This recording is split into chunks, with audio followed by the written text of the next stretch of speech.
నిన్న జరిగిన ఎస్జిటి బదిలీల్లో చాలామంది ఉపాధ్యాయ మిత్రుల్ని వారి పాత స్థానాల నుంచి రిలీవ్ చేయకపోవడం చాలా బాధాకరం. వీరందరికీ తెలంగాణ రాష్ట్ర contributory pension scheme employees union Suryapet జిల్లా శాఖ పక్షాన వారికి మేము మద్దతు ప్రకటిస్తున్నాం. ఎందుకంటే వీరంతా సిపిఎస్ మిత్రులు.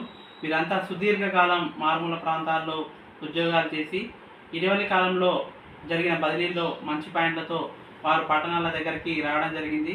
ఇటువంటి సమయంలో మంచి ప్లేస్ దొరికిందనే సంతోషం కొద్దిసేపు కూడా లేకుండా రాష్ట్ర ప్రభుత్వం వారి పాత స్థానాలలో రిలీవ్ చేయకపోవడం చాలా బాధాకరం. ఇప్పటికైనా రాష్ట్ర ప్రభుత్వం అదేవిధంగా విద్యాశాఖ అధికారులు వారి పాత స్థానాలలో విద్యా వాలంటీర్లను కానీ అదేవిధంగా ప్రత్యామ్నాయ ఏర్పాట్లు చేసి ఈ సిపిఎస్ మిత్రులందరినీ వెంటనే వారి కొత్త స్థానాలకు పంపాలని మేము కోరుకుంటున్నాం. ఖచ్చితంగా వాళ్ళకు న్యాయం జరిగే వరకు మా సిపిఎస్ సంఘం వారు వెంటే ఉంటుందని తెలియజేస్తున్నాను.